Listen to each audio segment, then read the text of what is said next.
In the previous class, we have studied about the quadri-phase shift keying, the waveforms, and the probability of error, okay, and the transmitter and the receiver block diagrams.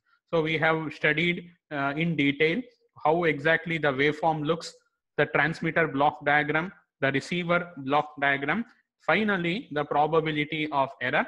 So the probability of error was found to be error function complement of root of e by 2 n naught minus 1 by 4 error function complement square divided into root of e by 2 n naught. This is the formula. So this has been somewhat simplified, and finally an expression has been written wherein probability of error is equal to error function of root of e by eb by n naught. So E is the energy of the symbol that has been written in the form of bit energy per bit. Okay, till this particular point we have discussed, and once I will upload the PPT of QP, I have uploaded, and I have uploaded the notes of QPSK also. You go through it, you will understand the simplification. Simplification is not that difficult. Remember, in any modulation technique, the following things could be asked: explain the block diagram of transmitter and receiver, derive expression for probability of error, okay, and obtain the geometrical representations. For BPSK and QPSK you have learned. For further things also the same thing will holds good. So the next thing is, so the next type of modulation is some advanced modulation, M array PSK. Okay, so before getting into M array PSK, it is just a continuation. Let me just go through the basic slides of BPSK and QPSK. Okay, so in the BPSK, what was the basic concept? Here you are using two symbols, 1 and 0. For 1 you are assigning waveform S1 of t, for 0 you are assigning S2 of t. See, totally how many number of symbols you are having? Two symbols. Therefore the phase shift keying or modulation technique is binary, okay, wherein the phase of the carrier is varied with respect to the symbol. For symbol 1 the phase is kept as it is, for symbol 0 the phase is kept at what, 180 degrees. Similarly in QPSK what we had done is, again here you are having four symbols, 1 0 0 0 0 1 and 1 1. So these symbols are also called as debits. So for each and every symbol, you have assigned a carrier. Carrier phase would be pi by 4 for 1 0, 0 0 3 pi by 4, 0 1 pi, 5 pi by 4, and for 1 1 7 pi by 4. So how many messages you are having? 4 number of messages. That is why this keying technique or modulation technique is called as quadri 4-phase shift keying. Suppose if you want to have higher phase shift keying, means if you want to if you want to involve if you want to develop more number of symbols, then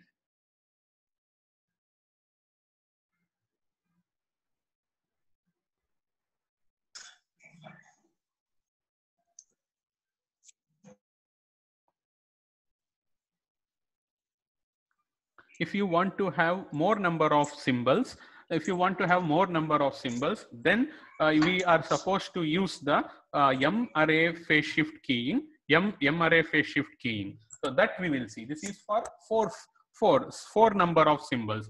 If you want higher number, if you want the greater symbols, means 8 symbols, 16 symbols. For that particular case, then you can use M array phase shift keying. So that is also a technique. So when are you using BPSK and when are you using QPSK? You come to know. So the next thing is the the M array PSK. So in M array PSK. Hello.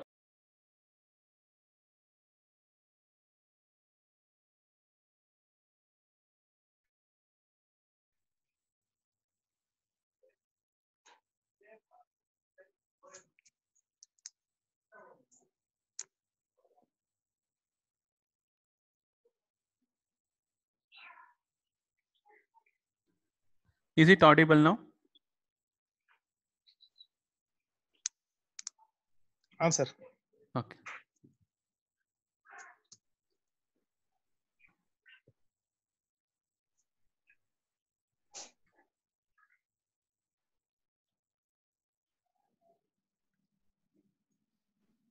So in this M array PSK, what we are going to study is you are having m number of symbols.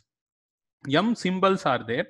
So for these particular M symbols, you want to develop a modulation technique called phase shift keying technique.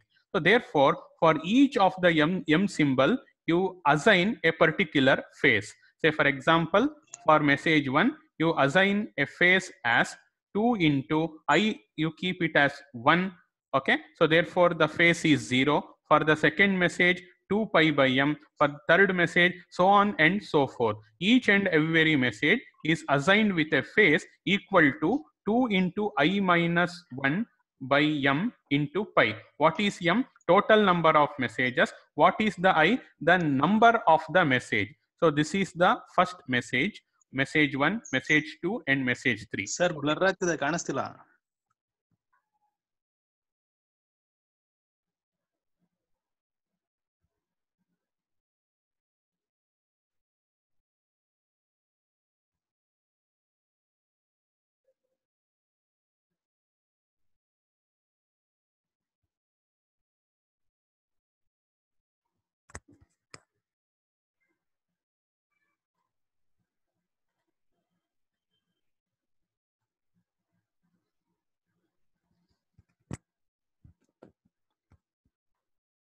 Okay, then the waveform look which is observing, which you are getting is Si of t is equal to root of 2e by t cos of 2 pi fct plus 2 pi by m into I minus 1. So this is the final equation for the waveform, where I is equal to, what you are having is m number of messages. It should be I from 1 to m minus 1. It has been written treated as 0. So how many number of messages you are having? You are having m number of messages. So this is the equation. So this holds good. This is a PSK equation for m number of messages. So as per the analysis, how many basis functions you are it is required to write this waveform Si of t? There are two basis functions. One is phi1 of t and another one is phi2 of t. So these two are the basis functions, phi1 of t and phi2 of t. And here in this entire M array PSK, all equations it would be given. There is no derivation as such in this M array PSK technique. It has been kept as an introductory topic. Okay. So therefore, we are having two basis functions named as phi1 of t and phi2 of t. So then, if you use these basis functions to write the equation, means using this basis equations, you can write the expression for Si of t. How it could be written? You can have a proper observation. So on substituting phi1 of t and phi2 of t over here, this should be expanded using cos of a plus b. You have done this in QPSK technique. So therefore, I have directly written this expression. Si of t is equal to root e into cos 2 pi by m into I minus 1 phi1 of t minus root e into sine 2 pi by m into I minus 1 into phi2 of t. You should expand this using cos of a plus b identity, then you are going to get. Okay, so with this, what you can say, there are two basis functions. Okay, these are the basis functions. Okay, what are the values of I? I ranges from 1 to m. So therefore, there are m messages. Hence, there are m number of waveforms. How does each waveform is different? Each waveform is different with respect to the phase. The first signal will carry a phase of 2 pi by m into 0. The second signal carry a phase of 2 pi by m. Third, 4 pi by m, so on and so forth. Okay, so this is the basic signal formula expression. and expressed in terms of the basis functions if it looks like equation 21. Okay, so the next thing is the signal space diagram. How to write the signal space diagram? The signal space diagram should be written from this particular equation. So once first you should think what should be the dimension of the signal space. How many basis functions you find out. So there are two basis functions. Therefore, the signal space is two-dimensional in nature. Therefore, you are having phi1 and phi2. So totally how many number of messages you are having? Capital M number of messages. In this constellation diagram, I am choosing capital M as 8. What do you mean by capital M? Capital M means total number of messages. So how many messages we are having? We are having 8 number of messages. Yes. Then what are the coordinates of the messages? Coordinates of the messages can be easily obtained. Just obtain the coefficient of the basis functions. That will give you the coordinates of the point, or that will give you the elements of the vector. In turn, you can extract the coordinate points. So therefore, SI, it is, what does this represent? This represents the vector form of the signal SI of t. It contains two elements as shown. How I have obtained? Take the coefficients of phi1 and phi2. Okay, and then you write it as SI equal to root E into cos of 2 pi by m into I minus 1 minus root E sin 2 pi by m into I minus 1. So substitute I is equal to 1, I is equal to 2. Then you are going to get the points as shown. If you join all the points, then the locus would be a circle. Therefore, the constellation is a circular constellation in nature. And also, the decision boundaries have been shown. Now, if you join all the points with a circle, then if you are imagining that the constellation looks like a circle, or if it is, since it is looking like a circle, then what would be the radius? The radius, if you compute, it would be equal to root E. Okay, so how circle won't be generally drawn. In order to show you how the constellation diagrams are, constellation points or the signal points are arranged, we are drawing the imaginary circle. The circle is not a part of constellation diagram that you are supposed to remember. So if you join those particular constellation points, then the ideal diagram which you can obtain is the circle. So since it is a circle, you should have a radius. If you compute the radius, it will be equal to root E. Okay, then decision boundaries are also being shown. Decision boundaries are also being shown. 8 messages, therefore you are having 8 decision boundaries. Okay, similarly you can write for, this is 8 array PSK constellation. Similarly you can write the same thing for 16 array PSK, 32 array PSK, 64 array PSK. Like this it could be drawn. So therefore, since the number of messages, whenever you increase the number of message, the constellation diagram, it will be little bit complicated. So therefore I have taken a simple example. So then the next thing is the probability of the error. You need to just tell what is the, how you are going to evaluate the probability of error. There is no derivation as per the syllabus. There will be no derivation as per the syllabus. So therefore we will go what has been told accordingly. So now if on observation of the signal space diagram, the constellation is circular. Yes, means it will, if you join all the points, it will look in the form of a circle. And also if you observe each decision regions, all decision regions are symmetric in nature. All decision regions are symmetric in nature. Okay, so that is a point to be considered. Why we are considering that particular point? Because the basic way of deriving the probability of error starts like this. So So you transmit a particular message. Okay, assume that you are transmitting message 0.1. Okay, for this particular message you derive the probability of error. Then you should derive probability of error for m2, m3, m4, m5, m6, m7 and m8, so on and so forth. Finally you need to calculate the average. Okay, but since the structure is symmetrical, if you derive for one particular message, then the same thing holds good for all messages. Therefore, then if that is the case, since it is symmetrical, if you derive expression for error probability for a particular message, then that would be useful for all other messages.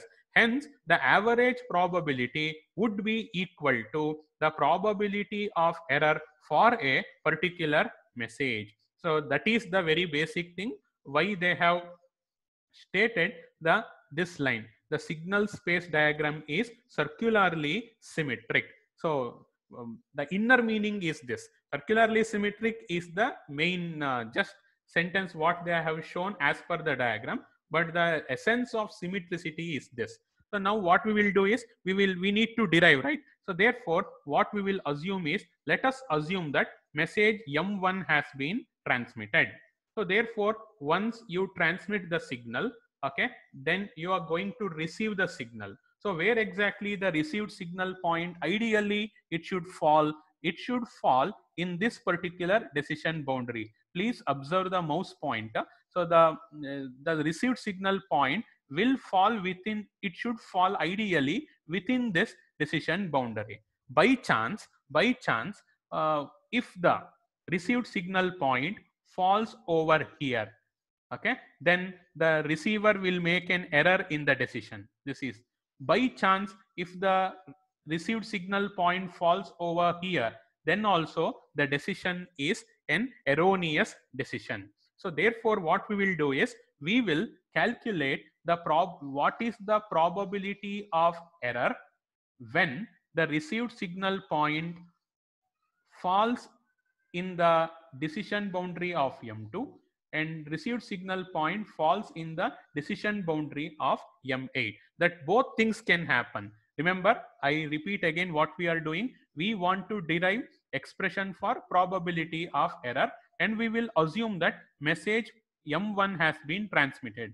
Ideally, it should, the received signal, it should lie in this particular sector, but because of the noise, let us assume that it may lie over here in this region, or it may lie in this particular region. So we will analyze these two cases, and we will impose a limit that the received signal point, at most it may lie in this particular decision region, or the decision region belonging to M2, or it may lie in the decision region belonging to M8. That means that the received signal point can never get into these particular decision regions. So therefore you concentrate your analysis only in this part of the sector. That is what you are supposed to understand. That is what it has been written.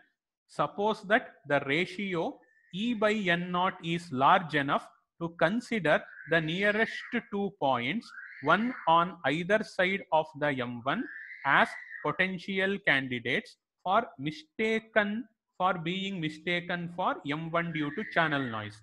So what is the essence of this sentence is, the noise is such that, the signal to noise ratio is such that even because of the effect of the noise, the signal, received signal point, either falls in this sector or it falls in this sector. It won't cross to other sectors. That is what the meaning. Okay, so what happens, at most received signal point may fall here. So mistakenly the receiver will say that M2 has been transmitted. This is one option. Another option is, the received signal point may fall in this particular sector. So what the receiver will wrongly decide, it wrongly decides as M8 has been transmitted. So this is the case.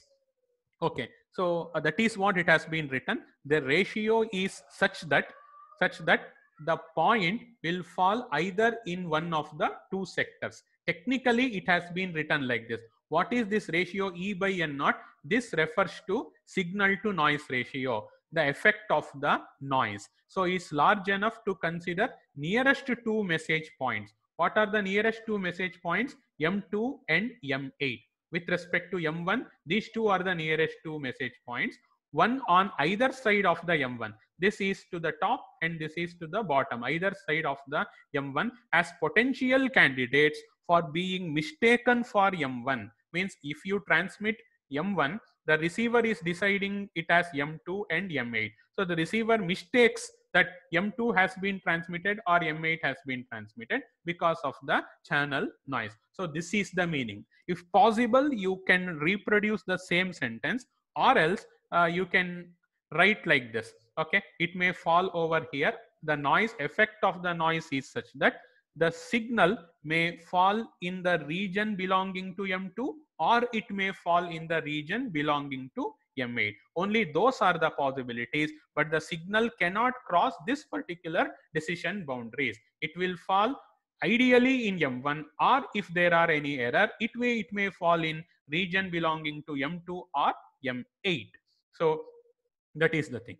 And now they from the geometry they have calculated what is the distance between the message point 1 and message point 2, and distance between message point 1 and message point 8. All these two distances, if as per the geometry they are equal, and is given by 2 into root e sine of pi by m. So then this you need to note down, and therefore what would be the probability of error?